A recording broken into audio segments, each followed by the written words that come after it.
Commissioner Gillespie. Here. Commissioner Lustelo. Commissioner McKenna. Here. Commissioner Mills. Here. Commissioner Rushing. Commissioner Comstock. And Commissioner Smith. Commissioner Shield. Here. Commissioner Abell. Here. And Commissioner Lyons. And let's note that Commissioner Shield is sitting in for the city of Denise Lustelo, since she's not here at this time until she comes. Okay. So approval of the minutes. Has everyone looked over the minutes from last time? Anyone want to pull anything? So do we have a motion to approve? Yes, Madam Chair, I move that we approve the minutes of the last meeting. I second. All those in favor? Aye. Aye. Public comment. Do we have any public comment today of anything that's not on the agenda? Nothing. Moving forward, the consent agenda. Review and authorize payment of expenses for July and August 2014. Madam Chair, if there's no comments, I move approval of the consent agenda. Do we have a second? Second. All those in favor? Aye. Aye. Okay, so we have a public hearing, Mini Canyon annexation to the Caleoma County Water District for water services. John?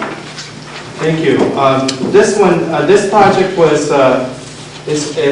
was fairly convoluted. It was in the way of the application process. The original proponent passed away, or not proponent, but the consultant to the district, and all the confusion has been eliminated. And what I have is, as you can go to the annexation map, you will see that I eliminated a portion of this annexation. It used to be around 74 acres, and now the annexation is down to, I believe it's around 39 acres. And the reason is there's this huge tract of land. If you just go to the map, you can see the annexation territory, and you see this black line, which is the new black dotted line, which is the new annexation territory. What this annexation does is it provides for water service to the new Mini Canyon School, which is in this part of north of the Caleoma Water District. It cleans up the existing district boundaries, because the district boundaries are, the school property is actually split by the district boundary. And also we include all of the school property and one small, very small lot called the Letterborn parcel. And then he has a house and a barn on it already, and he wanted to be in the district. It makes no difference with the fees for the state board, so there's no issues there. But getting back to this larger 34 or 35 acres, I pulled it out because of a lack of a seaward review. And we've had the last two applications we've had to the Caleoma Water District. The proponents went through the proper process, which was to receive a tentative parcel map through the subdivision map through the county, and to prepare the environmental review, and LAFCo act as a responsible agency. It wasn't appropriate for us, it's not appropriate for us to include that in this annexation due to the lack of environmental review. And I know the district is kind of at this point wants to get the annexation completed. So there was one comment from the county planning department. They support it. And that other than that, I recommend approval of the annexation. Of course, after you prepare the public hearing, and after you do the public hearing, and with the conditions stated in the staff report. Any questions before we open the public hearing? Okay, we'll go ahead and open the public hearing. Anyone want to speak on this annexation? I don't know if you want to speak, but I can mention your name and that would be Okay. enough. Well, I'm Corbeil, I'm the superintendent for Middletown Unified, and we are excited about this process finally completing, so I would urge you to approve this annexation. Like to have some water? Yes. And clean up the district boundaries. Yes. Thanks for coming. Anyone else? Okay, we'll close the public hearing. Back to the commissioners. Anything else? I don't have anything to add. I'm willing to make the motion if there's no other comments. Okay, I move approval of the annexation. We need this so I get it correctly.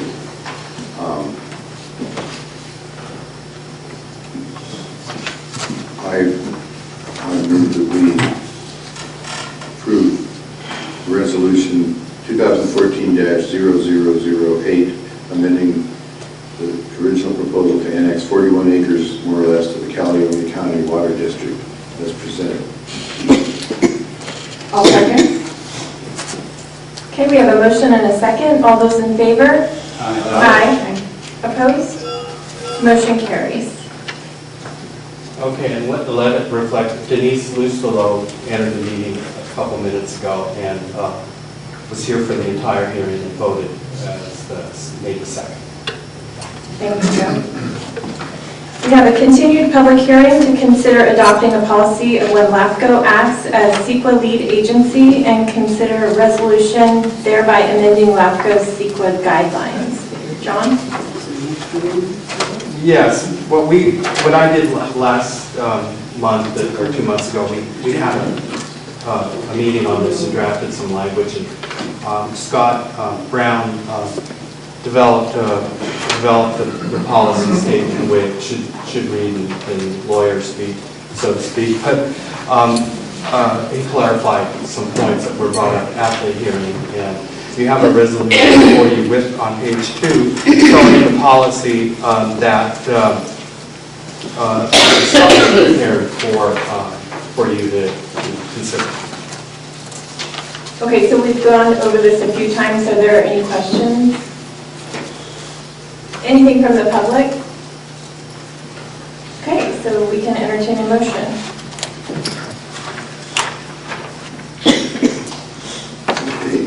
I'll do it. You're doing all the work today. I don't mind. So unfair. Okay. Move that we approve Resolution 2014-0007, amending LAFCO CEQA guidelines regarding payment of additional CEQA costs. Second. Did I open the public hearing on that? I did do it, okay. We have a motion and a second. All those in favor? Aye. Opposed? Motion carries. Okay, we have a continued public hearing regarding the service review for the Watershed Protection District. John? Okay, this is one that ideally I would like to have Scott DeLeon here to respond on behalf of the district to the items brought up by Betsy Hahn and the committee, but I don't see him here or anyone from the district. So I think at this point we should go ahead anyway, and so we probably will have some questions, and I would ask that we see where we're at after another hour, if we're going to continue this to the November meeting or close the public hearing. I know that we have 2 county members that aren't here, and so it would be good to have them have an opportunity to speak at a public hearing regarding this. But nevertheless, we can go through the comments, and I have that. We've got all the comment pages I sent in the packet, and I have the MSR on the screen here. So what we can do is reference each comment as we go through the comments. And while I'm talking, I'm going to hand these two people out here. I see her sitting here, I don't know what she's got. Anyway, would be helpful to have the comment, or the paper. And I'll just take my copies over to the projector so we can just go through this systematically.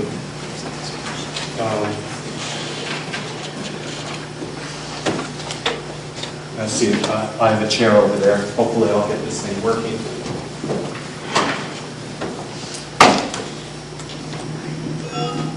And I want to introduce Jennifer Stevenson. She helped put this together for me, and she'll probably be helping me respond to some of the comments, since she is has a more in-depth knowledge of some of what is going on here. Is that, if you want, I have a microphone. Okay. If you want. I think there's an important signature. Okay. Just remember that. How do I get this to go? Go to, time down. Yeah. I'm the road crew in case you. There's no problem.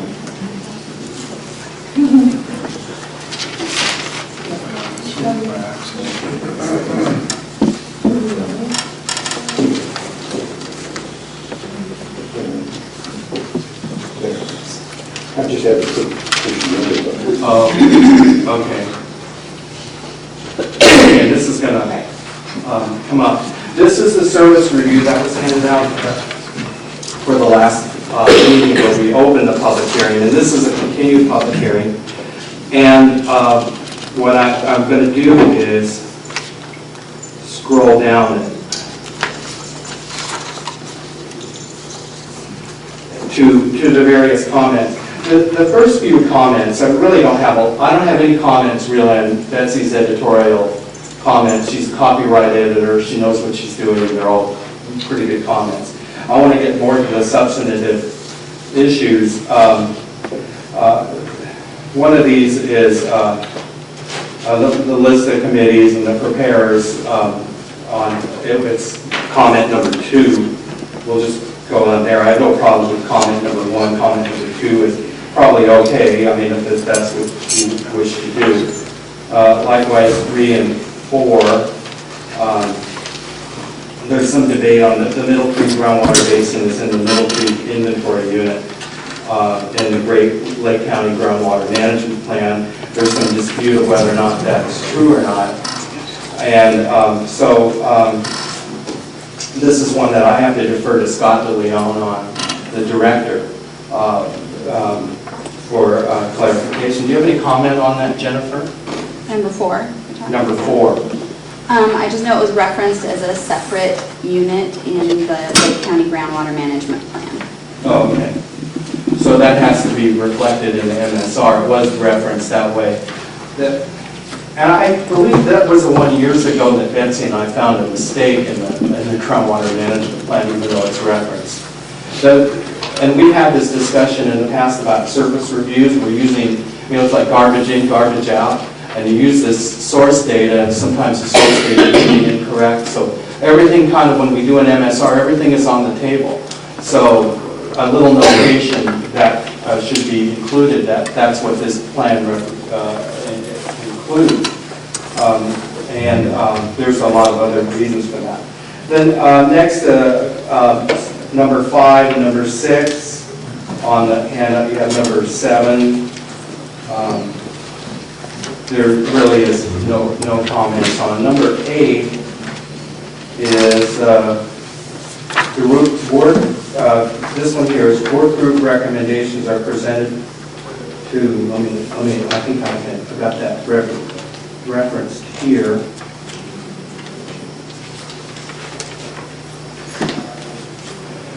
As you can see, I don't know if you can see it or not. For me, I can't read it very well.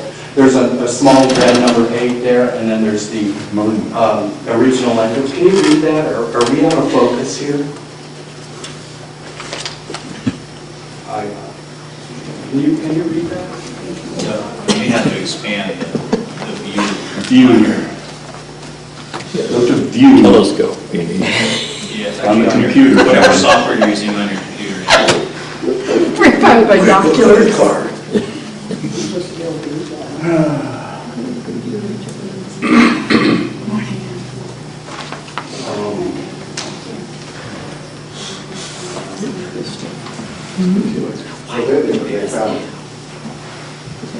I'm a PC guy.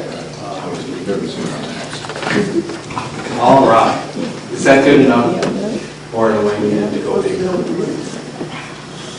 Okay, are you okay? Okay. Work group recommendations are presented to the advisory council, which then directs staff to make recommendations to the respective legislative bodies for final approval. It's the responsibility of the cities and counties to implement this program as recommended by the program work groups. I think this was the issue that Denise Brushing brought up last. That's right. And what I come from the environment where, as a planning director, you put recommendations in front of the planning commission, and the planning commission in turn, the staff makes a recommendation to the planning commission. The planning commission makes a recommendation to the board, not the planning director. So, and that's really the same thing that should be happening here. Is but the advisory council and the planning commission are two different things. Planning commission is something that's legislative in the county code or city code. The advisory council, I'm not sure if that is just a board-appointed committee, but usually what happens is the committees make a recommendation to the legislative body, which would be the I believe that's what Supervisor Brushing was saying. He said, this is an advisory council. Advisory councils give advice. They make recommendations, but they don't direct staff. No, the staff is directed by the Board of Supervisors, or in this case, the Watershed Protection District Board of Directors. Madam Chair. May I make a note that it is 10 minutes to 10 and that Commissioner Comstock has entered the meeting. Thank you. I was in a meeting in Lake Worth that lasted longer than I thought. I couldn't get here on time. I apologize. Okay. So what the idea is, Betsy, from the, I might introduce the committee. I see a few of them here, Mike Dunlap, Betsy, Maurice, that are from the MSR committee. Ed is up there, and Suzanne, where's Suzanne? Not here. Okay, they're committee members, and they will probably be interacting on all of these points as needed. So, Betsy, you had a comment on this one? Yes, in particular, if I may. The advisory committee was formed as a quasi-legislative body by a joint powers agreement between the cities and the county that is the responsible party for implementing the Lake County Clean Water Program. So you have a voting member from each city, a voting member from the county. The chairperson is Rob Brown. The vice chairman is Jeff Smith. The representative from the city of Clear Lake last year was Denise Lust, although I don't know who has been appointed this year. The city's representative last year was Ken Parlett. I don't know who's been appointed this year. The reason I don't know is because that council has not met since last September. So that whole joint powers agreement is a legal authority for them to make decisions as a legislative body over the responsibility to implement the state's stormwater water quality order for pollution prevention in stormwater.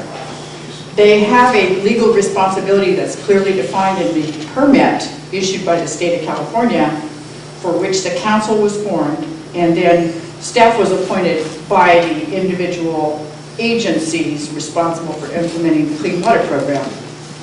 The staff of the Watershed Protection District is named in the Joint Powers Authority Agreement as the manager of the Clean Water Program to comply with the permit. So when I said in my comments that this is not the way this business is conducted. I said that because I've been a volunteer in that program since 2009, and in 2011 was appointed by that voting body to conduct 2 of the 6 minimum control measures for implementing the state's permit having to do with public education and outreach and public involvement and participation. These are permit-required legal actions. In 2003, I have a memorandum here from June 2003 from Jerry Shaw, the Public Works Director, regarding the proposed legislation to amend the Lake County Flood Control Water Conservation District Act, which is Chapter 62 of the California Water Codes, for the sole purpose of having the Flood Control District become the Watershed Protection District to comply with the NPDES permit that we are responsible for. What has happened is that the district has been run by Flood Control or Watershed Protection District in accordance with that agreement by decisions of the advisory body without ever going back to the legislative bodies from which they come. So there has been no communication to the Board of Supervisors or the city councils as to the implementation requirements they have to prepare their annual budgets, for example. And as a consequence, there is no budget for the implementation of that permit program. That's where you're hung up. When the legislation was passed, SB 1136 in 2009, that actually, in 2004, that created the Watershed Protection District, it was not brought before LAFCo to identify its appropriate organizational level to meet the new the state mandate for the NPDES program. And I have gone through all my old emails to John, and my first email to John was in November of 2009 saying, gee, don't you think something should be done about this? And his answer to me was that it had been gone, the Board of Supervisors went to the state legislature passed that, but no further action was taken locally to organize this as a district with those responsibilities, and that's why we're here today. The question that Denise Rushing mentioned in July, she said that County Council disagreed with my correction of the statement, and I wrote to County Council and have not had a response. I asked John if he would query County Council as to her response. The reason I wanted to do that is because I think everybody needs to be informed that this is a legal body that takes actions that spends our money without any oversight from the legislative bodies that created it. Thank you. Thank you, Betsy. So the question at hand is, does this advisory council direct staff, or do they go back to the Board of Supervisors? What I have to and do make a is recommendation? I'd have to request Commissioner Rushing and Commissioner Comstock ask their attorney the question. I don't think it's appropriate for me to be discussing these matters with their counsel directly, unless it's through our counsel. It'd be much easier if Jim and... I'm just telling you what actually happens as opposed to what they say happens, and it's my responsibility to make sure our documents accurately reflect the reality that the institutional management of our taxpayers' money is responsible for. Thank you. Okay, yeah, and that comment is important, that what actually happens is one thing, what should happen is another thing. Right. And so we should document that, what's happening, what should happen. John? Okay. Where are you at? Oh, Mike? Yeah. Yeah. If I may, Madam Chair. The committee has spent a rather large amount of time studying this problem, particularly since July, when Supervisor Rushing raised the issue of whether or not this advisory committee has the authority to direct staff. That essentially was her question. Right. And the committee is an acting legislative body appointed by their respective municipal organizations, and should have that authority to direct staff, but the responsibility is to come back to the legislative bodies and report on it. That's the key hang-up here, and I think that's what needs to be codified by the county council. Okay, thanks, Mike. So should we move forward then? We should move forward and have that discussion later. Great. At the next meeting, I guess. And then item number 9 is at the bottom here, if I can move it out without this coordination efforts. However, the permit mandated formation of the Unified Management Work Group has not been achieved. The Advisory Council's lack of activity in 2014-15 puts at risk permittees' permit compliance defined in WQO 2003, etc. And then in practice, this step may not have been fully realized presently. And that's the part that is the last sentence is taken off. Jennifer, you had a comment here, is that you were not, and Betsy could probably help, is we weren't finding a mandate on this, and that the permit says consider development of a citizens advisory group as opposed to thou shalt develop a citizens advisory group, and that's what I need clarification on. That'll give me the answer for the MSR. Definitely, public involvement and participation is necessary in all of these things. You know, that is an absolute. So that's the comment I have on that. We just want to make sure that the permit, if the permit says shall, you know, that's one thing. If it says shall consider development of the citizens advisory group, that's another issue, because that's to me discretionary. So I just want to know if we're quoting from the page 30. E8 program involvement and participation, page 30 is the reference, and I don't have that document in front of me to reference that. Well, let me explain. When this term management work group, that has nothing to do with a committee. A management work group is a legal requirement now of the permit, as is public information, public education, outreach, public involvement and participation. They are legal requirements of the permit. So when I said here, the Advisory Council's lack of activity puts at risk the co-permittees' permit requirement compliance, I mean that. We are now currently out of compliance, so that you understand this. As legislators responsible to your bodies, we are not in compliance with this permit. So the gratuitous additional phrase of in practice this step may not be fully realized is just a waste of words. It's the only reason I struck it out. The information you need to get has to do with this management plan that's a permit requirement now.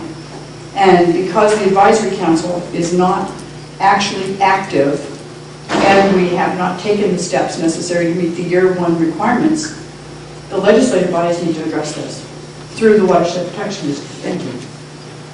Okay, Betsy said, okay, we just, it either is or it isn't. If it is, okay. If it isn't, okay. We just need to verify. Right. Just to verify that. So I'll answer. Sure. Easy to do. Let's see here. No, 10. Kind of scroll down here to 10. Between 2004 and 2008, the flood control, or the Watershed Protection District acted as administrator of this program. 2008, the function was transferred to community development. There's a correction on the, it was the year, right? It was July. Yeah, it was 2009. Okay. Well, enough said on that. A correction and data transfer responsible to the program to community development department. I'm sure that this was a formal, No. The state issued a notice of violation to the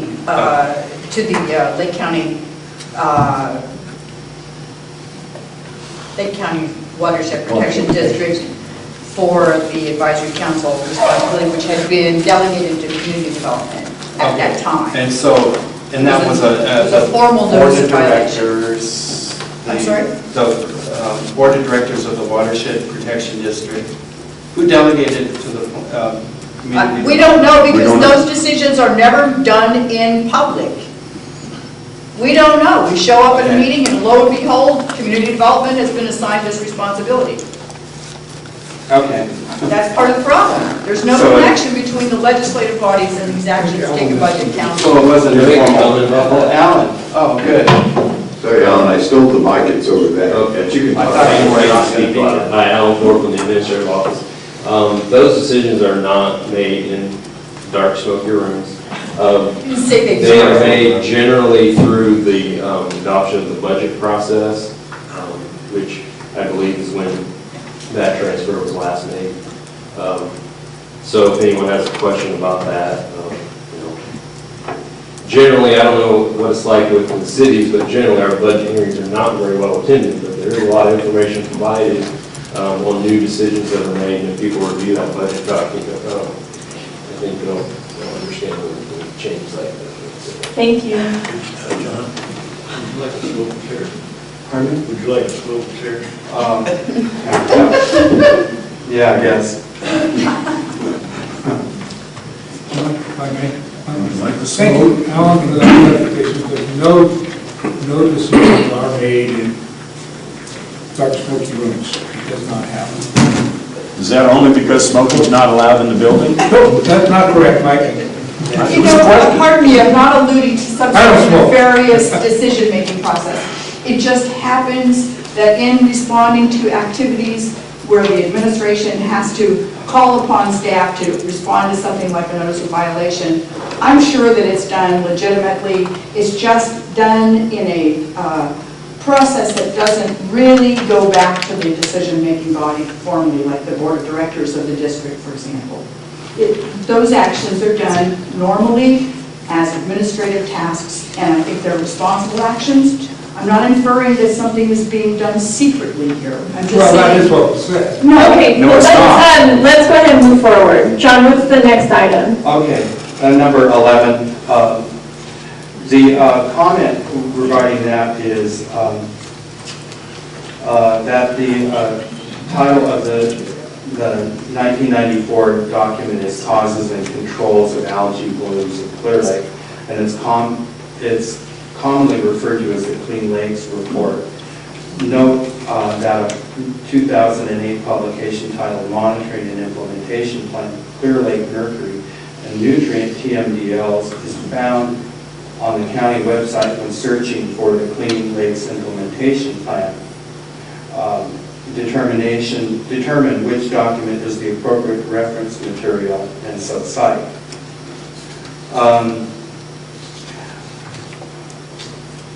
Okay. Do you have any comment? I mean, No, it's just a citation. it's just that the,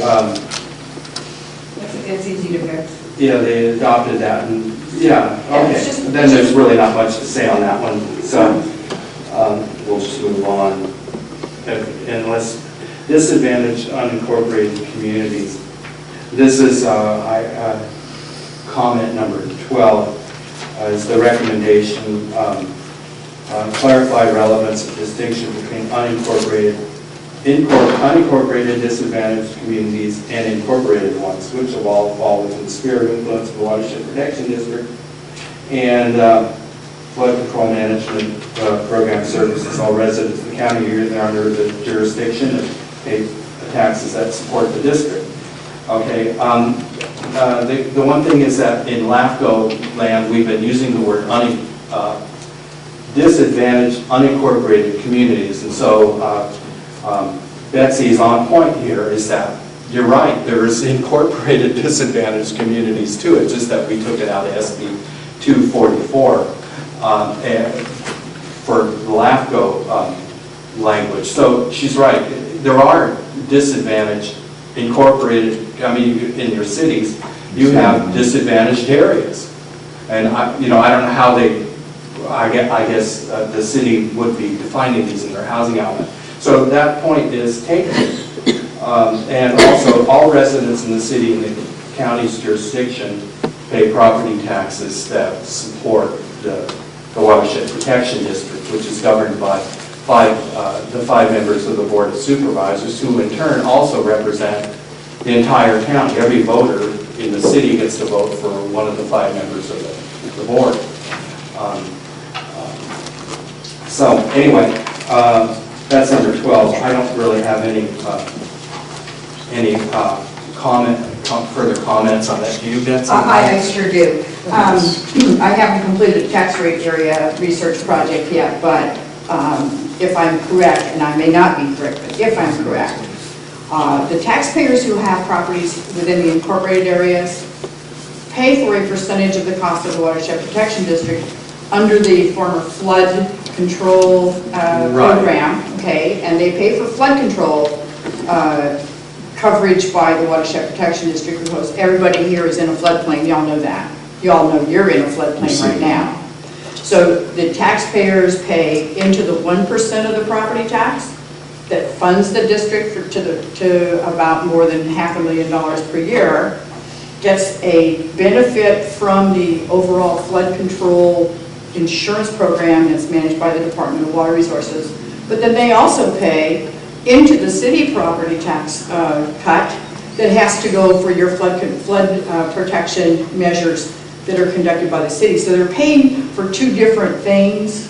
Right. And it's not clear to me whether they are actually participating in the flood control benefits of getting, say, your storm drain master plan implemented with the support of the Watershed Protection District. There seems to be a gap in that kind of cooperative activity where they're still paying for that, but they're not receiving it. Okay, thanks.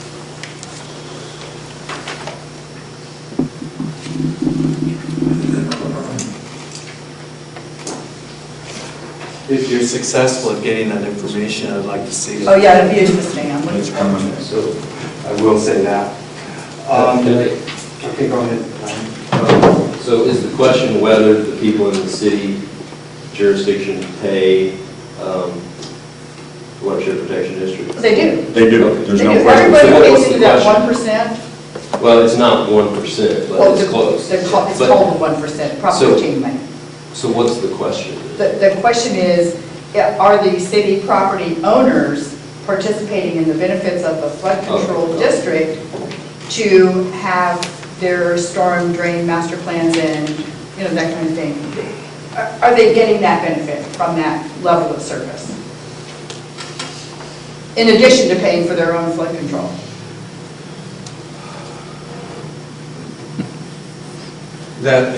Okay. We could probably have a whole LAFCo meeting on whether or not the proportionality of general taxes, everybody gets equal, or if they get proportional benefit. That's a whole other story. But anyway, Well, John, let me move on. John, Yeah. if I might, the reason this has come up is that there's been a representation made by county staff that they don't do any flood control work in the incorporated cities. Right. Yeah, and so the question becomes Whether they're getting any benefit, benefit, not proportionate Yeah, okay. benefit. Yeah. That's what we're looking at. Okay, that's understood. Yeah. I understand that. Easy. Number 13 is impose and collect fees to carry out the purposes of the district. We don't, the reason, the comment here is incur indebtedness, and it all comes out of the law. And I don't have a problem at all with substituting the information there. What we tried to do is kind of reduce the legalese a little bit for the purposes of a MSR. But I mean, incur indebtedness and issue bonds is more precise. That's just one of the committee's comments there. That's fine. Okay.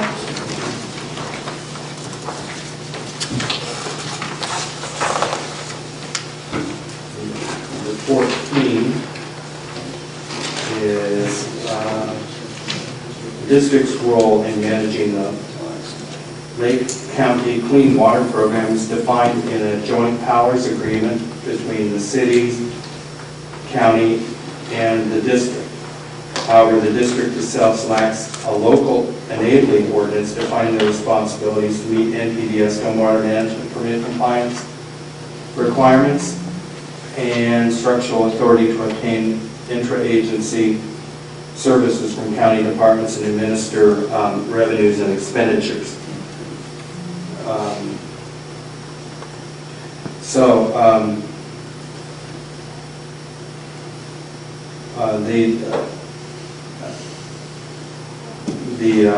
The district, if they do not have a local enabling ordinance, then it should be mentioned in the MSR.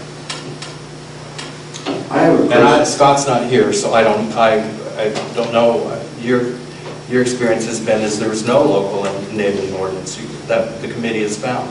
Yeah, that's correct. Let me Okay. eliminate that by saying the only other watershed protection district in the state of California is in the county of Ventura. It is also subordinate to, in staff, to its public works department, but it is a separate legal entity. It has an enabling ordinance that was approved in 2012, which put together all of the related ordinances that are actually going to have to be updated in accordance with our new water quality order, stormwater permit. We have a stormwater management ordinance. We have shoreline protection ordinances. We have floodplain management ordinances. We have all these related ordinances to implementing the permit, but they're all separate and they're all more or less governed by different department, staff, agency functions. So for the Watershed Protection District could have, and I've spoken to Rick Howell and Kevin Ingram on this, they could have a local enabling ordinance that would be an update of the floodplain or the flood management ordinance, since this is the district that used to be the flood control district. That ordinance identifies the organizational structure, the responsibility of the directors and staff, the scope of work, the legal requirements, the implementation process, and any kind of permitting or violations, responses, administrative functions of the flood control program. And so it would not be that difficult to take that step, and that would give your district itself the body and legal set of instruments that you need to integrate the program. The one comment is that district was formed, the watershed, via an act of the legislature. And this act outlines the district's ability to contract with the county and leaves staffing and administration up to the discretion of the board. So the tone of this is, I would rather mention what I just mentioned in this comment, and also include that the district does not have a local enabling ordinance. I mean, but I want to put it in context. Yeah, it just would be really helpful. Everybody that would like to understand what this district does would benefit from having a cohesive ordinance. Right, but I do want to put it in context of Sure. the actual legislation. Yes, please. Okay. Okay, we have a question. Yeah, just for clarification, in your comment, Betsy, it says the district's role in managing the Lake County Clean Water Program is defined in the joint powers agreement between the cities, county, and the district. This is a different joint powers agreement than the one we were talking about previously. Is that No, it's the right? same. There's only one joint powers agreement that Okay, so does this. you're talking about the joint powers agreement that created the advisory committee? Correct. Correct. Advisory council. Advisory council. Correct. Okay, so here we have another case where clarifying what the exact role of this advisory council is going to be key to this one too. Absolutely. Okay, thank you. Absolutely. Okay, John. And it clarifies the district's, the Watershed Protection District's authority to do functions in the county that are otherwise directed to various other departments. Okay, so, or ordinance. So the shoreline protection ordinance is in the purview of the Watershed Protection, not of the Watershed Protection District, but of the Department of Water Resources. Okay, and there's, you know, it's just a matter of a disconnect there when you're trying to follow who's responsible for what exactly. And this would clarify, the intent is to clarify that. Okay, item 15, moving on. Thank you. The Board of Supervisors meets concurrently as the Board of Directors of the Flood Control District. I'm sorry, Watershed Protection District, as with other dependent districts, to consider items specific to the Watershed Protection District. What they do is they meet at the same time, but the board adjourns and then reopens as the board of directors of the water district. That's what happens. And it's usually during, you'll even see it on the agenda where the board of supervisors adjourn and we reopen as the Watershed Protection District directors. And the concern with having that, we know that there's a lot of important responsibilities for the Watershed Protection District and possibly even including groundwater in the future, that it is important. However, that's the way it's been in Lake County, as well as every other county, that on every other board agenda that I've seen. I'm not saying that it's the best way. Ideally, the board could meet on a separate day and adjourn as, be the Watershed Protection District board of directors meeting. However, when they do that, there's a lot of time and costs and for the board to adjourn to another day to do Watershed Protection District business. And so the question in the MSR is that, it is an alternative. The board can do that. And I'm sure if there's a controversial issue, the board will adjourn at a separate meeting to discuss this issue or have an afternoon public hearing or whatever. So, so I don't really have any comments. It's not that I'm against this. I'm really not. It depends on the severity of the issue.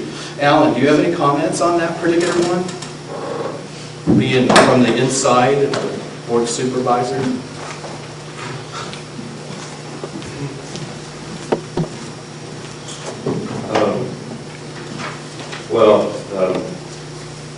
I think from our perspective, and I apologize, I wasn't planning on attending this meeting until about 9 o'clock this morning.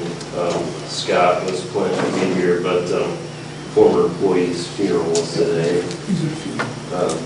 He wasn't able to make it. Scott did do a little bit of research on this, and I believe he provided information to you. Doesn't seem like it would be very efficient to implement this recommendation. His research showed that over the past 19 Board of Supervisors meetings, there's been a total of 10 items that were considered by the Watershed Protection District. 4 of those were just consent agenda items that had no discussion by the board. Of those remaining 6, 2 are to discuss the Boating and Waterways grant recently, and 1 related to Highland Springs. And so, it's just, there's not a significant number of things that we would feel like would justify having separate meetings. It seems like it would be very efficient to know that the Board of Supervisors acts as Board of Directors of probably a couple of dozen special districts, and they're all treated that way. It just doesn't seem to make a lot of sense from our perspective. Thank you. Yes, if there was something of major importance, would be agenda items as an afternoon item, direct, specifically at that, 1:30 till dark, whatever. That's happened more than once on various items. And as Alan said, for a separate meeting, the staff costs would be considered. And posting the meeting and everything that goes along with it. Most of the meetings I attend, we wear 2 hats. Adjourn is one and reopen is another. You wear multiple hats. The city council does, right. The Board of Supervisors does. Constantly. So, okay. What's the next item? John, number. I think that one of the issues the committee wants to raise on this is a matter of consistency. It's hard to follow because in some instances, there has been on the agenda of the Board of Supervisors, notwithstanding the little caveat at the top that says that they're meeting concurrently as the Board of Directors of the Watershed Protection District. there's an item on the consent agenda, which is Watershed Protection District specific. And, you know, it's acted as, it's taken as an action at the same time as they're taking consent actions as the Board of Supervisors. And sometimes the Board of Supervisors does adjourn and twist their hat and reconvene as the managers of the Watershed Protection District. I think what we're suggesting is that there needs to be a level of consistency, that if there's a consent item, you know, that it needs to be specified, you know, that the consent items are the Board of Supervisors, the consent items are the Watershed Protection District or the Housing Authority, whatever it is, you know, and that's a simple administrative thing to do, but it makes it easier for the public to follow. And that's Understood. kind of what we're trying to do. Okay. If I might. Yes. If that's a consent agenda, there is understanding, which may be correct or incorrect, that you're sitting as the Board of Directors of Watershed Protection Agency, Legal Sin, or whatever. So I will talk to the administration, maybe it needs to say that on sitting as the Board of Supervisors and all of us. So when there's any one of them, because you have multiple consent agenda items. Yeah. Okay. Yeah, you'd be sitting 1 through 3 or Board of Supervisors, 4 through 10 or Legal Sand, last three Watershed Protection District. Right, I know, or the CF County Service Area. Right. Yeah. Okay, you want to go on to number 16? Yeah. I mean, my comment is, it is what it is. And so I don't recommend deleting it. The board had an advisory committee, the board deleted the advisory committee, and why shouldn't we say it in the MSR the way it is? Unless that is not the way it is, then we shouldn't end the paragraph. But I thought that's, I mean, in reviewing the items for that agenda and what happened, that's what happened. The board had a Clear Lake Advisory Committee, and they abolished it, essentially. Unless that information's incorrect. It is I don't know why incorrect. you need to censor It that is out. incorrect. So then what is not correct about it? And I'll have Alan. I love this Since debate, he was truly I there. do. Thank you so much for letting us do this. If it's incorrect, then we need to change it. Yes, the issue was the discussion about the Clear Lake Advisory Committee being abolished by the Board of Supervisors has nothing to do with the Clean Water Program. Has nothing to do with the implementation of stormwater permit, has nothing to do with the cost of the Watershed Protection District. Nothing. The reason there is a Clear Lake Advisory Committee is because it was created by the Resource Management Committee in 1996, I believe. That was formed by the federal landowners, the various stakeholders in the watershed management program that was called the Resource Management Committee back in 1990. So they created a Clear Lake Advisory Subcommittee, which then reported to the Board of Supervisors on lake-related issues. That committee was identified in a compliance plan for the Clear Lake Aquatic Plant Management Permit, NPDES permit, as a requirement for the plan to comply with the permit. When the Board of Supervisors decided to abandon the committee that was their committee, it had nothing to do with the Watershed Protection District. I'm just saying Okay, that's is that- just not. If you have no problem, then we should, if that's, what you're saying is true, then it should not be part of this. You just shouldn't. Okay. That's all. You know, unless you've got some comment to say that it should be, I mean, I don't object. I don't know, I mean, If it's not part of it. I know you don't know. That's really, I mean, in saying I don't know is I don't know how much value there is in sitting here and arguing back and forth about some of these things, so I don't know. Really? The point of this MSR, well, I'd like to talk about that a little bit later, but You know, it doesn't really matter. if it's not germane to the MSR, then we can take it It's out. spurious I mean, at best. Okay, all right, okay. Let's just move on. 17, this was the resource committee, a good word committee, and I really don't have any problem with number 17 at all. The Clear Lake Basin Management Plan, that one is a draft. There was never any final approval of that one. It evolved from 2000 to 2003 to 2007, becoming the 2010 Clear Lake Integrated Watershed Management Plan, but the actual basin plan was never approved. Right, I remember that discussion with us a while ago. So I don't have any problem with number, comment 17, comment 18, to move on. Am I missing? There's 18, may be beneficial for the district to be spearheaded by revival. There's a comment that number 18, I really have no problem with that one either. Does anybody else have an issue? I would like to say that if you go to the county website, you go to the Board of Supervisors link, there's a list of appointed boards and commissions, and you'll see every single year 2 members of the Board of Supervisors are appointed to this non-existent Resource Management Committee, which last met in June or July of 2010. Okay. It would be good to do it. We think it would be helpful.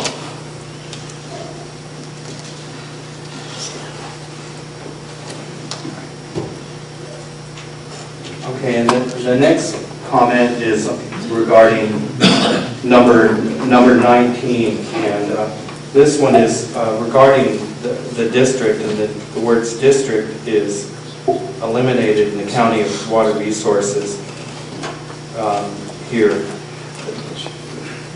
This is another issue that is here. Lots of confusion between the distinction between the district and the county Department of Water Resources. And so in a way I'd like to see we keep the word district, but somehow the district and the Department of County Water Resources, they're one and the same. Is that correct? No, no. The Watershed Protection District is a separate legal entity. I know, but the and if you contract, go to the county they website, function as one and the same. the Board of Directors is the ex officio Board of Directors of the separate legal entity. If you go to the county website, if you Google the Watershed Protection District, there will be no website. It does not stand as an independent entity on the county's information portal. Furthermore, in the grant application for the Integrated Regional Water Management Plan, the grant application actually refers to the Lake County Watershed Protection District website. It does not exist. I'm not going to ask your It comment. just doesn't exist, that's all.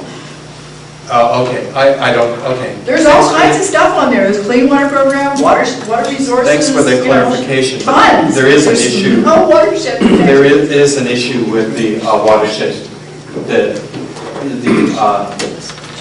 the integrity of the Watershed Protection District vis-a-vis the county board, or the county and the watershed, I'm sorry, what do they call it, the Public Works Department and the Department of Water Resources. Exactly. There's so much confusion. Even the Integrated Regional Water Management Grant Regional Coordinator, Kristen Honeycutt, in her grant management of this, which is very detailed, does not know the difference between the Department of Water Resources and the Watershed Protection District. Okay. You know, it would be really helpful if you guys would just clear this stuff up. Maybe that's a question we can, on number 20, is ask Scott to help clarify it for us. That for publication in the document, that these entities are clarified in their relationships. I don't think it would take a lot of effort to do that. Okay, good. I wouldn't. Okay. Again, the comment from 19 really continues on in comment number 20. Betsy's done a comment here on clarifying it.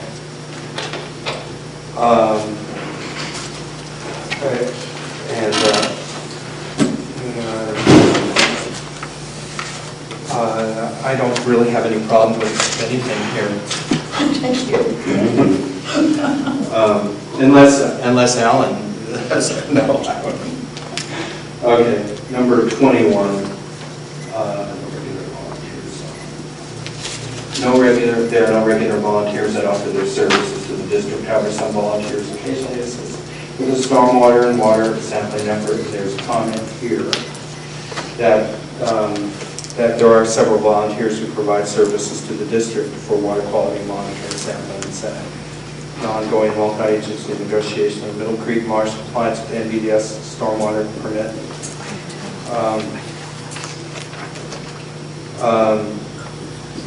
So what I need to do is clarify this, because what I'm understanding is that the county is saying there's no regular volunteers.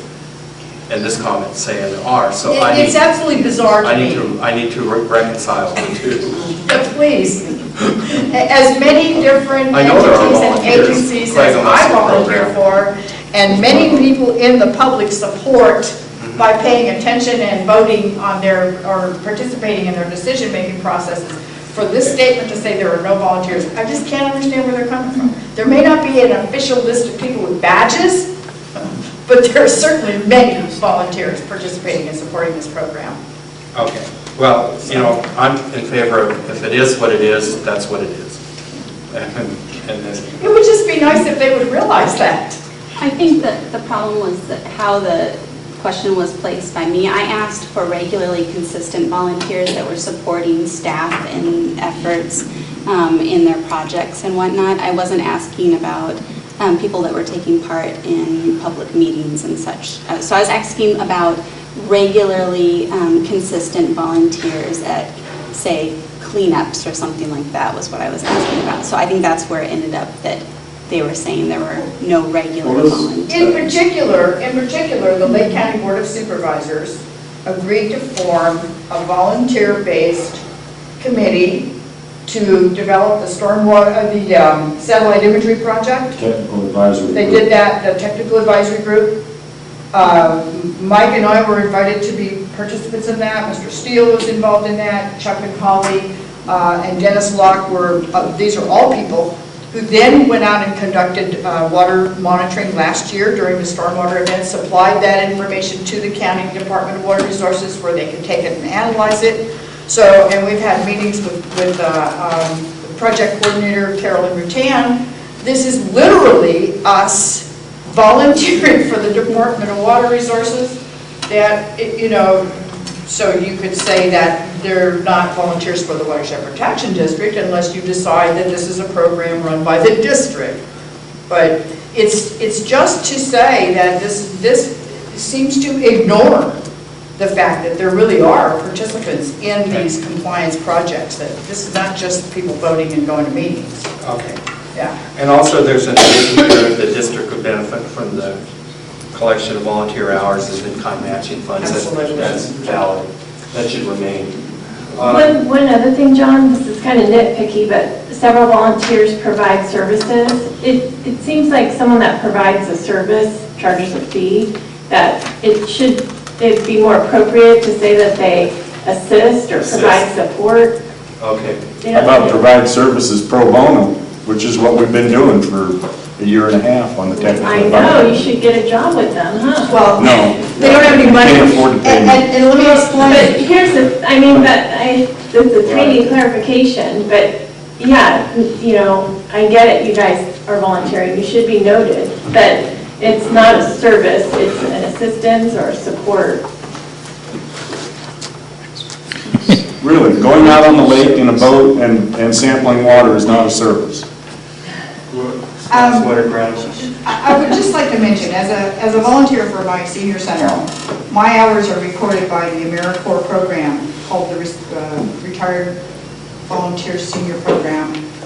Those hours are credited with $22.10 each, and then those become matching fund in-kind equivalents when we go to get grants for doing senior services in the community, and they are services. So that's the reason I use that word, Stacy. It's more than just we go and deliver the cookies.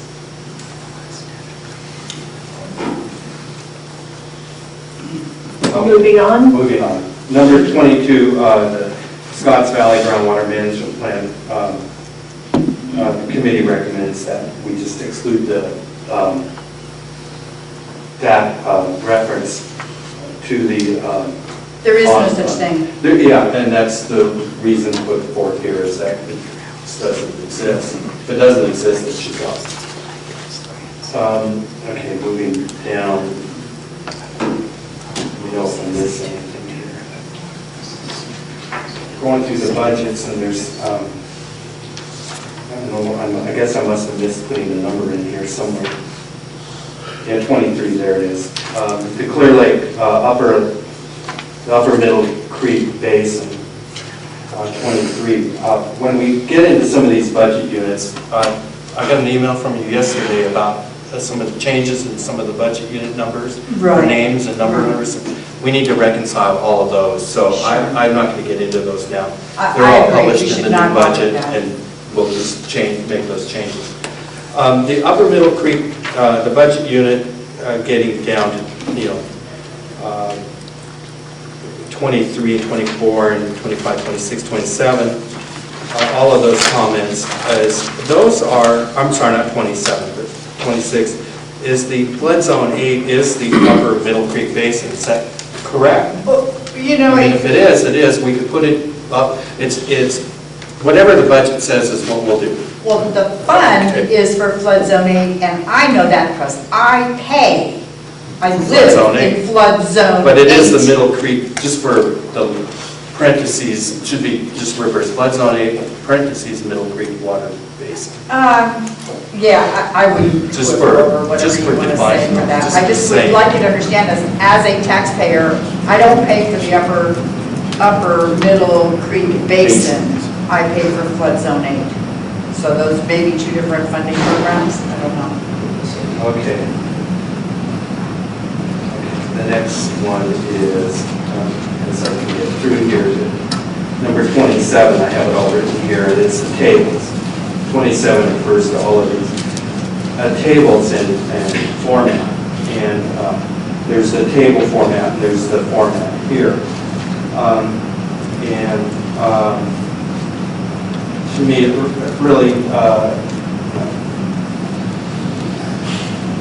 these are the, I guess, the projects that we have here. And this one has pretty much been extrapolated to a different type of format rather than the tables. And the issue is that the cities do receive property taxes. That's getting down to what they pay in the benefits and all that.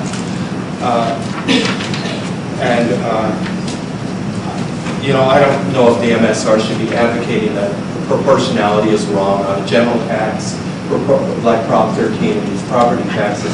It doesn't matter, but it does with a specific special tax. That matters.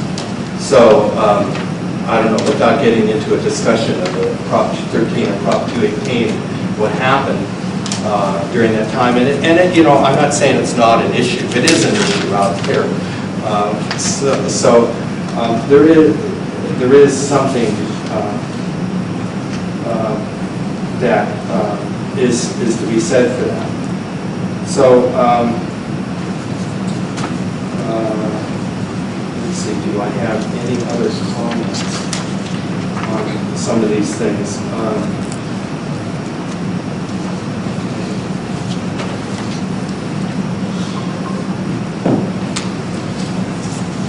Well, I guess I could just go through the comments that you made. It's the best thing. The flood ratings is derived from all residents of Clear Lake Basin lowlands, including cities, state taxes, zero emissions.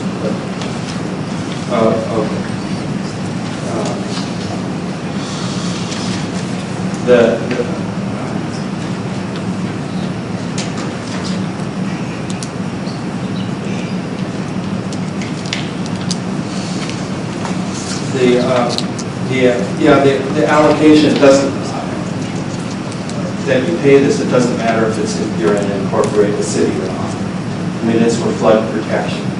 That's basically the comment on number 1.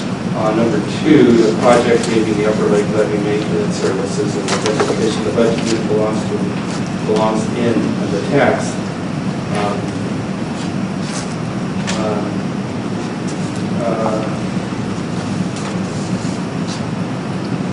That deals with the Upper Lake levees, that's flood zone 8. Again, that same issue is that flood zone 8 is the Upper Lake levees. I don't know what to do there. Flood zone. John, could I make a Yeah, comment could you on this? maybe help me with that one? Yeah, the reason I expanded the table and added these comments is because this is the crux of what needs to be codified in your enabling ordinance. What are the programs? What are the budgets for those? What are the actual projects? How are you spending your money as a district? All of these are referred to in this brief table, but it's really well worth considering the meaning of something like that there is no budget unit for the thing called flood control, floodplain management. So you have it broken down into the budgets that come in from the assessments in these zones, but you also have that general property tax that funds the Watershed Protection District that, again, as I said earlier, delivers floodplain management services, but not within the incorporated areas that pay for them. So the heart of this purpose of using this table and breaking it out was to just give everybody a little bit more understanding of what these simple statements really refer to. This allows us to come very close to understanding the roles of the district as well as the funding that is not described.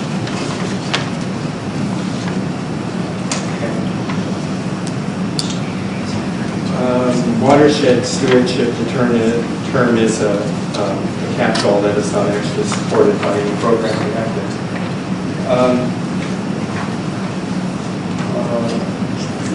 It's just used in a sense here. It's exactly that. It is a general term. Watershed stewardship is, used quite a bit. I don't really have a comment on the comment. All of a sudden, we had something new as a program called Watershed Stewardship. Again, it's just like the website for the Watershed Protection District. No idea what that is. Okay, what are the defined powers of the What is that? years? Okay, that's an easy comment, as we can enumerate the powers of the water, the enabling identify the budget units. I'll need some help from Scott on this.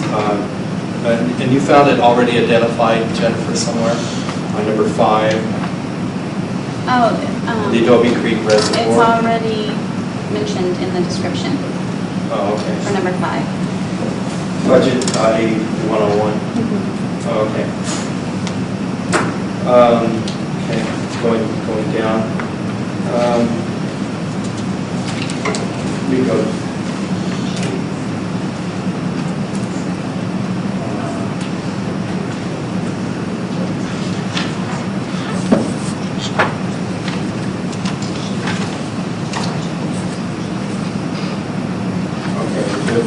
This was the actual programs that were implemented by different staff members in several departments in the entities, in each entity. The program was originally with the selection program district, or Watershed Protection District. However, it was transferred to County Community Development Department several years ago. The program is in the process of being transferred back to the flood control district. And the comment is his last 2 sentences highlighted here should be eliminated. Refer to the Joint Powers Authority Agreement of 2003, which is still a governing document and does not reflect temporary responsibilities delegated to the Community Development Department in 2009. Identify the budget unit.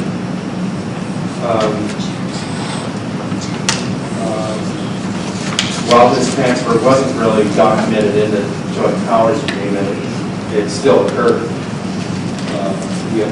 So it did occur. So that, I mean, a notation could be put in there that, well, it's not identified, it happened. So that. And you know, that's a perfect example of the kind of thing that happens without any kind of acknowledgement that the public can track. You see what I'm saying? Yeah. It's just kind of warps, and we understand you're doing it for the right reasons, but it doesn't help us understand when it's getting done.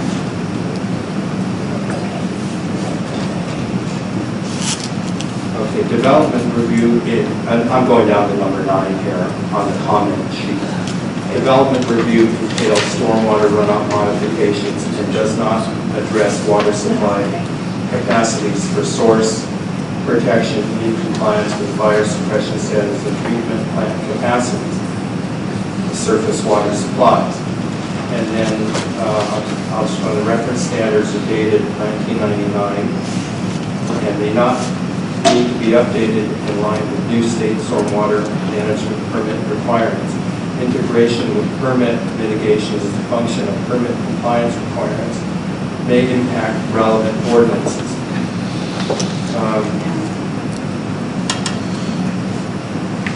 The only thing is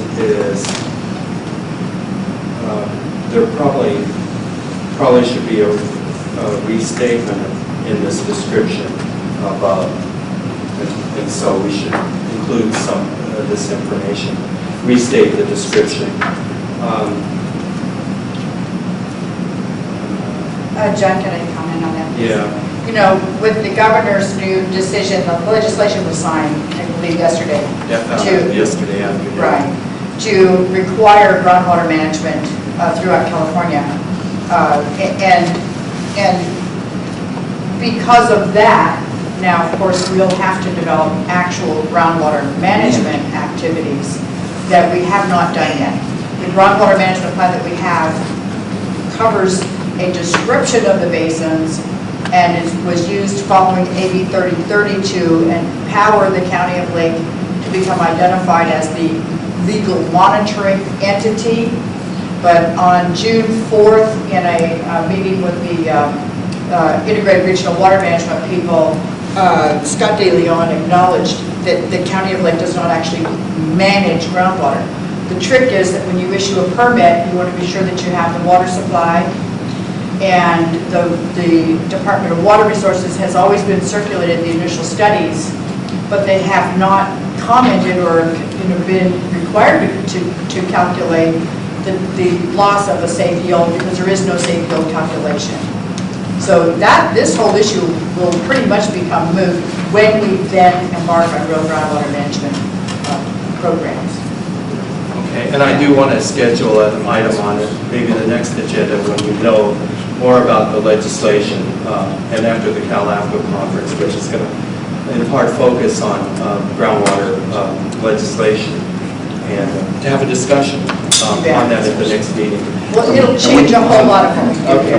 We didn't even mention the fact that, we don't, Scott's already acknowledged that we don't monitor all the basins. We don't have monitoring wells. Right. Let alone, so that's already acknowledged, and now how are we going to manage it? We're not even addressing it. It's going to be a big. It's going to be a big deal. That's a whole other issue that's going to come up. Number 13. John? Yeah. We have a couple of people that want to take a quick break. Okay. So we're going to break for 5 minutes and come back. 13. Okay, wow. Well, I don't know what's. I don't know. Where did I leave off? 13. Number 13. Oh, I'm sorry. Number 12, under that comment. Yeah, I'm sorry. Well, I don't have any comments on number 12. And then, That would be good, though. the state, on number 13 here, the State Lands Commission, we'll run that by Scott and identify the budget unit. Recommended adding this deficiency in the management section, and this is the implementation of the number 14, implementation of the approved Clear Lake Integrated Aquatic Plant Management Plan. requires annual review in the 5-year updating existing and currently approved plan is dated 2004. Okay, and the budget units, I'll have to work with the county on that, but it could be added to the management section and discussed under the determinations. You know, the real purpose of this is that you do have permit compliance requirements, like I was saying, public education outreach is a legal requirement, it's not just something that people would like to have. So, where it comes to your aquatic plant management, I'm sure you all recall that there was a lawsuit against the state water boards that required a significant amount of monitoring for implementing that aquatic pesticide application into the lake. It's our drinking water. And the plan, again, refers to the formation of a Citizens Advisory Committee. The committee was chosen with the Clear Lake Advisory Committee. The plan itself is a legal compliance document for the State Water Resources Control Board. It has requirements, but those are never identified in an annual work plan anywhere, and there's no budget for that. So until you put it in the budget, I think that is probably where the core instrumentation would be, is to get that in the budget. Every year you have to look at this and see what you've done, see if the state's happy with the compliance, do you need to add any new requirements or whatever it is. So just putting it into the budget system maybe is just how to make this work. Yeah. Okay, moving on to number 16 at the bottom, there's a comment on remove the clean water program to accurately name Clear Lake TMDL compliance as a project-specific name. The project name is identified by the district. The project is under the umbrella of the Clean Water Program, as is the stormwater project. Lake County Clean Water Program stormwater. Where are you, Jim? Number 16 thank you. at the bottom here. So it's the Clean Water Stormwater Program. Lake County Clean Water Program stormwater. See how easy it is to get confused? It is very easy to I get. mean to tell you, we really have got to get this clear. Jesus, it's just amazing. The water quality, number 17, the water quality monitoring program. The correct title of the document, including mercury hotspot monitoring, is the final report, Clear Lake Watershed TMDL monitoring program. Okay, that's the comment. Again, we just don't have an articulated understanding of how we must budget and spend for these compliance issues. Okay, this one here, water rights, number 19.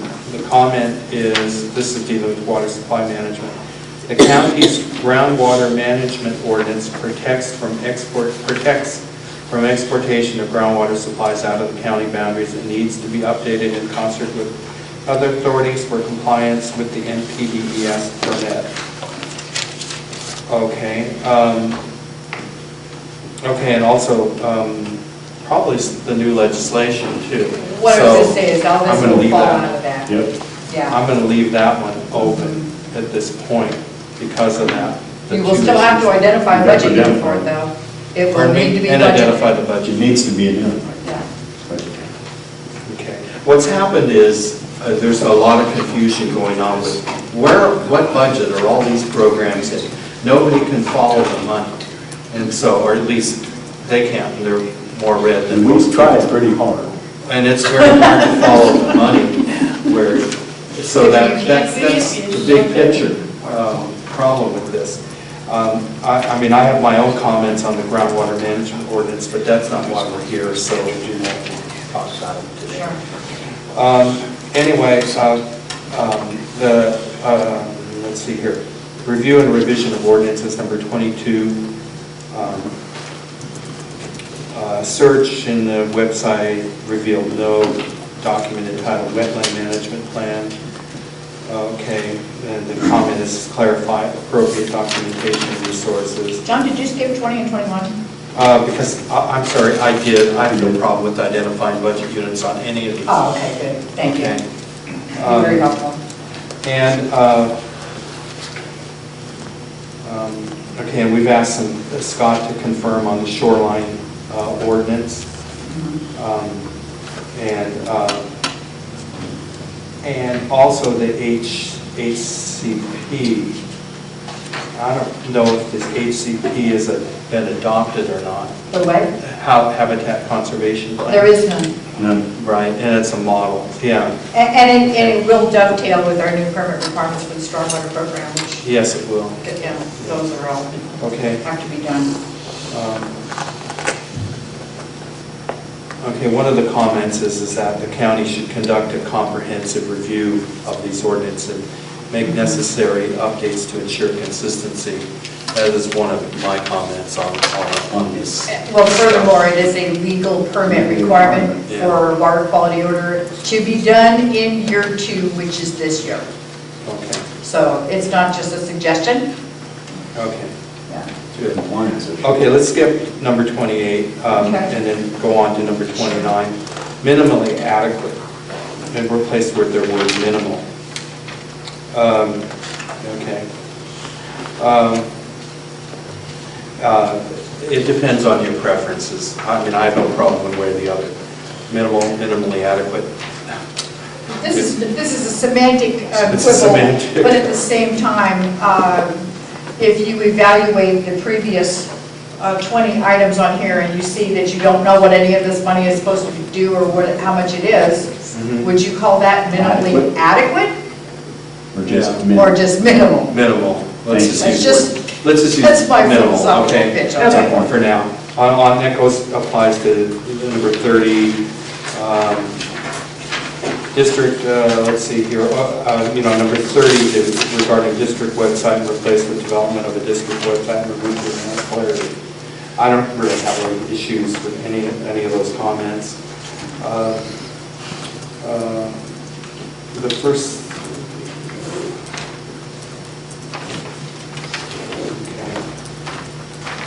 remove first sentence, lacks supporting documentation. Replace the first sentence. The district's workload increased significantly at the enactment of SB 1136. Let's see here. Okay.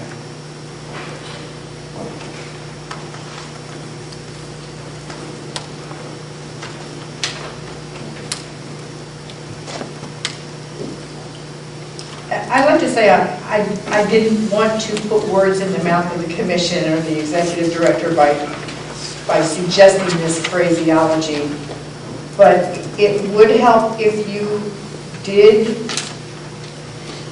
realize that this is a LAFCo statute that recommends that LAFCO undertake a reorganization when a new legal requirement is added by a state to a local district. It would just be beneficial. It would allow you to identify those budget units that we're looking for that we don't know what they are.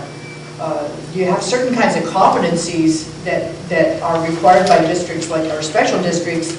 Those folks have to have certain certifications. They have to have technical information to comply with state public health and safety laws and that sort of thing.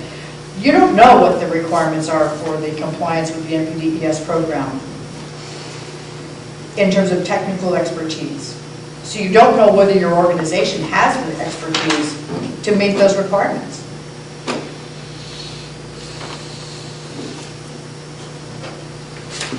Okay, and the comment essentially is that the change of organization, instead of what's written on the top of the page, the new one is a change of organization may provide the district with it enhanced management capacity and capability. And the district has the same ability to raise revenues as any other district or most other districts. So there's some language change that's needed in that section. Okay. The number 32, there's really no issues there. Finding replace units be summarized in the county budget for ease of public understanding. You describe a complete integrated budget plan encompassing all planned spending, revenues, assets, and liabilities, and unfunded budget requirements.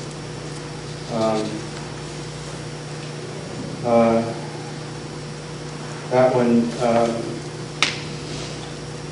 there should be easily summarized budgets. Okay, that's a given. For the district aid and understanding, however, a multi-year financial plan with level of detail could also be recommended. So we could recommend that this recommendation be bifurcated into 2 recommendations in the final plan.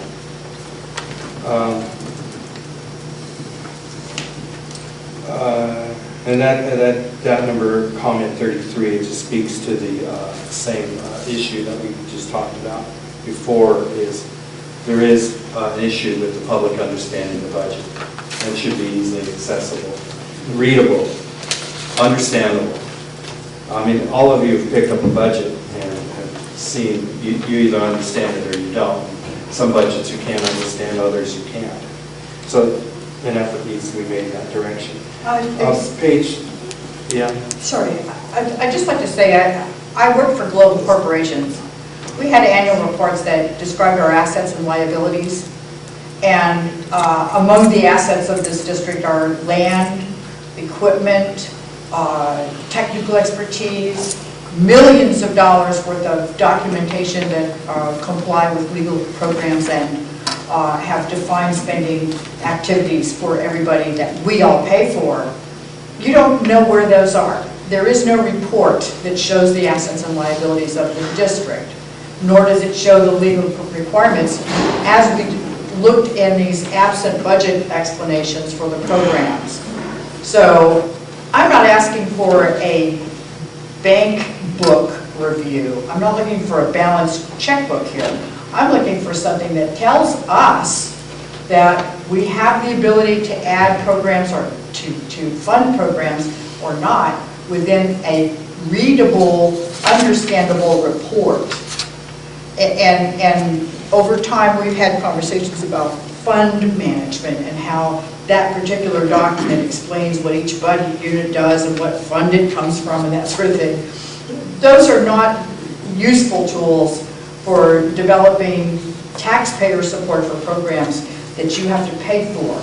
So I'm really looking for information that tells you what the district owns, what it owes, how it funds its programs, what these programs that we don't know what the funds are have, so that we can fund them. Alan, do you want to comment on that at all? I have a few comments that You want to wait? to that maybe I could do. That'd be fine at the end. Okay, let's move forward. Yeah, let's go on to number 34, the lack of participation and interest, that sentence.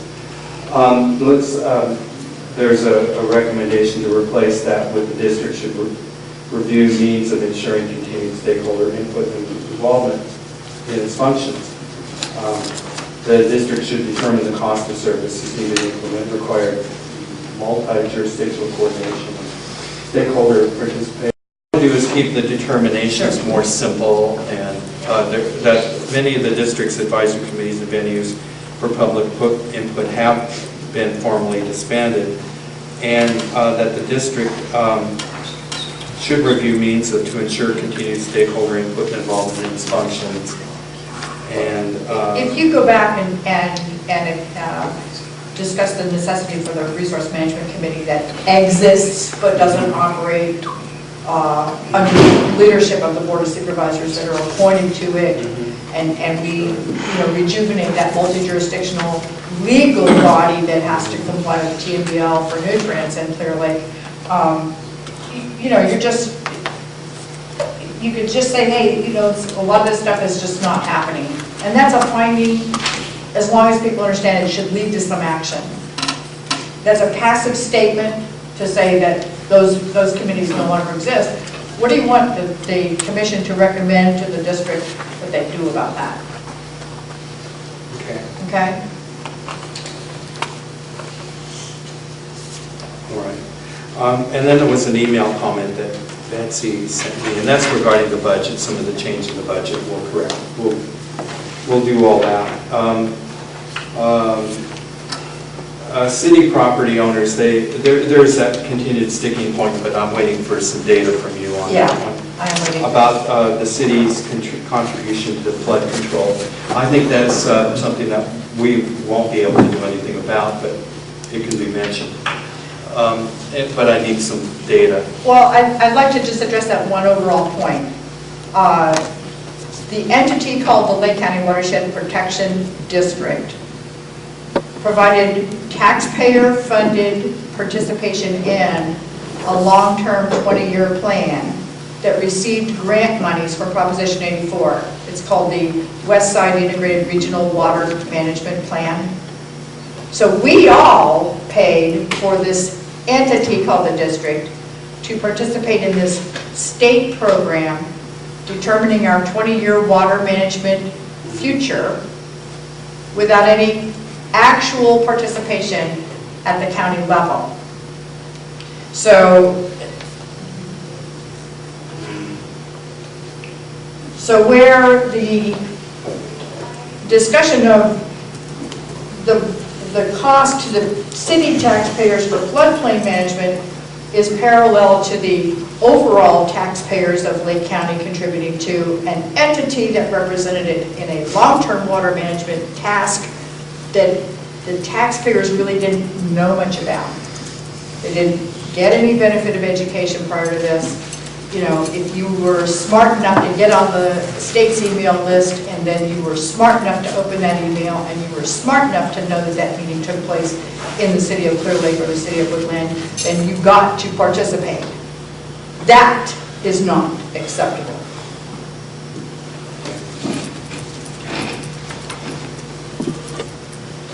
Okay. That's all.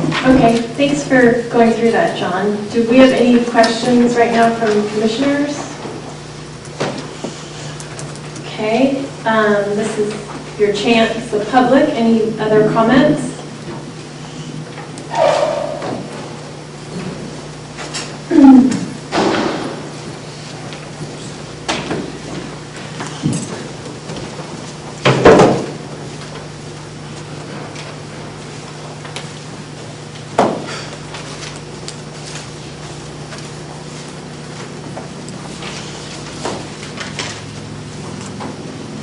I have a short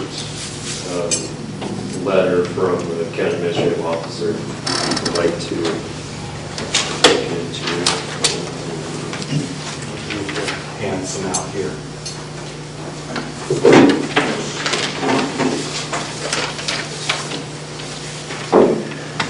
Just hand those out. Pass this around. Short? Yeah. I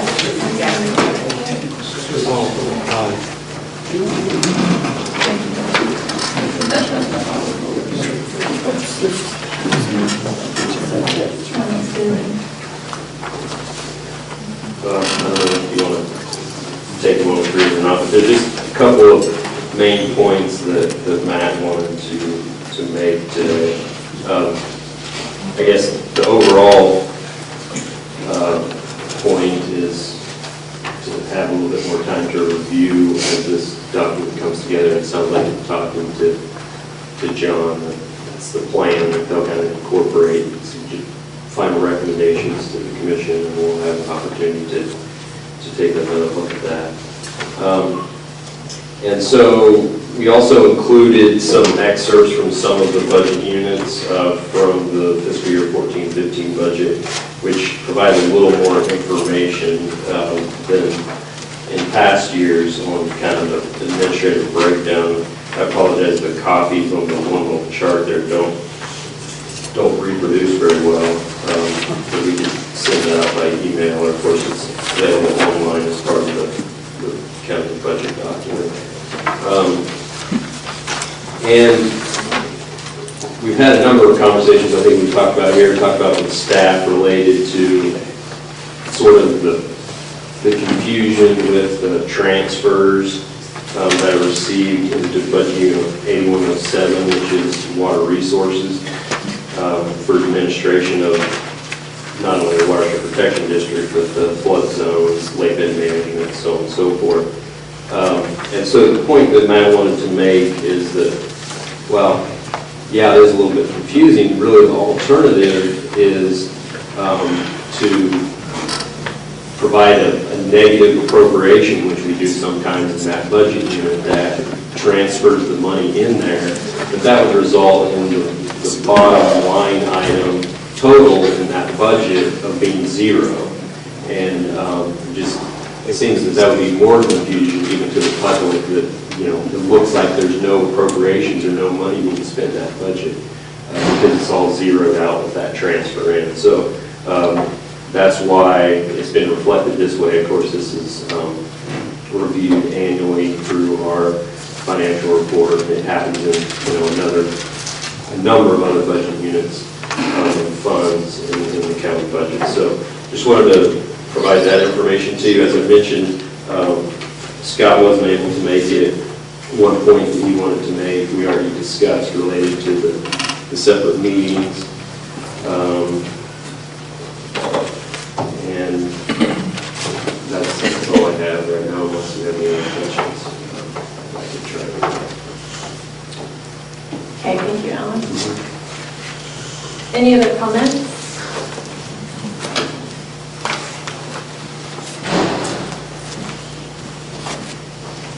For the record, Mike Dunlap. I would like to say that it was a pleasure serving on the committee doing this, but it wasn't. It's been a lot of work, and quite frankly, I think some of the responses that have been received, both from county personnel and in fact this commission, to the work that we tried to do to make this something that the public can more clearly understand the responsibilities and capabilities of the Watershed Protection District and LAFCo's responsibility to make that happen for the public have been met with less than generous response. And I find that more troubling than the issues with the district itself. So I want you all please to consider that. We put a lot of work into this report, and we believe we've done a yeoman's duty for this commission. And we would like it to be accepted as such. Thank you. Thanks, Mike. I think everyone appreciates the work that has gone into it. I'm not sure why it gets argumentative, and that's unfortunate, but I think we're getting through it. So we do appreciate the work. Any other comment? So we need to decide if we're going to continue the public hearing or if we want to close it and then just take public comment. Well, if you've received what I want to do now is to prepare a second draft based on all the comments received up to today's comments and the other, and then circulate it to the county, to the committee. And if you want to close the public hearing, you can.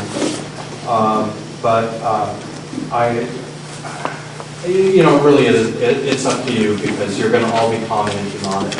The public may wish to have, and or committee may wish to have a comment on the final draft. So I would recommend you just continue it to the next meeting with that you do intend to approve it at the next meeting. So, but it would give the public an opportunity to testify if they so wish. Okay. I think that's, So does someone want to make a motion? I would move to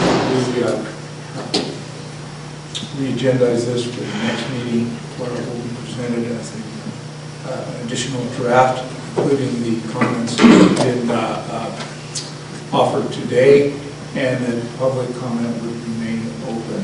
At that meeting. Okay, and your intention would be is to close it at the next meeting? Excuse me, to continue the motion, that it is at this date, at this time, the intention that it would be adopted. That may or may not happen, but there's the intent that would be adopted at the close of that portion of the meeting. That's a motion. That kind of went good. Okay, do we have that motion in second? All right, everyone, all in favor? Aye. Aye. Opposed?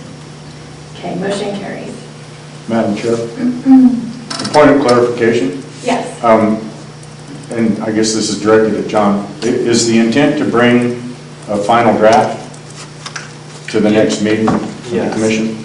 Yes. Okay. A revised draft. So the final draft would be for the continuation of the public comment? Yes. Okay. That's Yeah, there it. would be, Thank you final very draft much. will be open for public comment. Thank you so much, Thank you. everybody, really. Yeah. Okay, next, consider a fee waiver for the consolidation of the East Lake and West Lake Resource Conservation District. And we this have is- a letter here, I think. Yes, and I'd like to present this because I don't think anyone from the RCD is here. I worked with RCDs for a long time, and I understand RCDs. And I also understand that they're among the poorest agencies in California, and these two are no exception. One of the districts gets a small basic tax revenue, and the other one doesn't get anything. And as a result of the service review, they intend on merging, which is something we would like to really encourage. And in fact, they've even offered a substantially similar resolution from both, a joint resolution requesting consolidation. And they've ironed out a lot of the details of the consolidation. And so, since they are countywide, I'm proposing a way that they can consolidate countywide without having to pay high State Board of Equalization fees and get this done. And so, so my recommendation is which is very rare when I recommend any fee waiver, but this case I really do. Because I think they do a good job for the county and they don't cost, they are a good asset. Okay, any questions? Any comments from the public? I think that's a good idea. Okay, Madam Chair, yes. I'd like to turn on my microphone and make a motion that we approve the fee waiver for the consolidation of the East Lake and West Lake Resource Conservation Districts. Okay, and I guess if you can make some findings, and the findings would be is that they don't have the money to move forward in the application, and because of the community benefit countywide that both of these districts provide, that we would support a consolidation in this case. I would include those findings in my motion. We have a motion and a second. All those in favor? Aye. Opposed? Motion carries. Executive Thanks, John. Officers report. City of Clear Lake Service Review. I'm supposed to receive the draft comments from the city manager this week, and so I will be getting a review draft and updating the service review and sphere so that it can roughly parallel the adoption of the new city general plan. So I'll be getting on to that one very soon. The next one is the Hidden Valley Lake Service Review. We just initiated this, and I'm going to be working with the county and commissioner, our supervisor, Comstock, and the district on getting the MSR out. And this will take several months to prepare. There's a few other issues that are paralleling this, or items that are paralleling this MSR at this time. So I'll be working on that. And we've circulated the questionnaire to them. They'll be getting information back to me in the next month or so. The fire service review is still continuing. The watershed, and so I really have got a few items to finish up for the fire districts. And once those items are finished, I'll review and update and get that to the commission as soon as possible before the Hidden Valley Lake Plan. Groundwater management and other water supply legislation, I just enrolled, or what's the word, a speaker to talk to us about the groundwater legislation who's sitting here, whose specialty just happened to be water. How fortuitous. And so I'm going to work with our normal legal counsel to see if Marcia can come out to give a presentation at one of our meetings on the new groundwater legislation. Because right now, I think once the legislation is signed, now everybody's going to figure out what it is. So I want to give her a couple months, like the rest of us, to figure out, well, what does all this mean? In particular, what does it mean to Lake LAFCo and Lake County? So that's that one. The LAFCo clerk, I'm still working on trying to find somebody. I'm trying to keep it low key. I just can't get anyone off the street because a lot of people, they have to have experience in taking minutes. I mean, it's not a job for anybody. So anyway, my plea is if you know of anybody who does have experience in taking minutes that wants to earn a little extra money, that would be appreciated. Just have her or him contact me. All right. And Thank you, that's John. Commissioner reports. Anybody have an issue they want to discuss? Or are you just giggling? Take a pass? Okay. Do we have any correspondence? Nothing except information about the Cal LAFCo conference, which is coming up, and Ed Roby has consented to go. So we'll have one who's now will be the voting representative on behalf of Lake LAFCO instead of me. Okay, good. Do we have to nominate him, or? Yeah, maybe. Well, it's not on the agenda, but it's implicit that he's the one. Since he's the only one there. Okay, great. You're right, man. Our next meeting is Wednesday, November 19th. Groundwater law that was passed. We'll be in Lakeport next time. Meeting adjourned.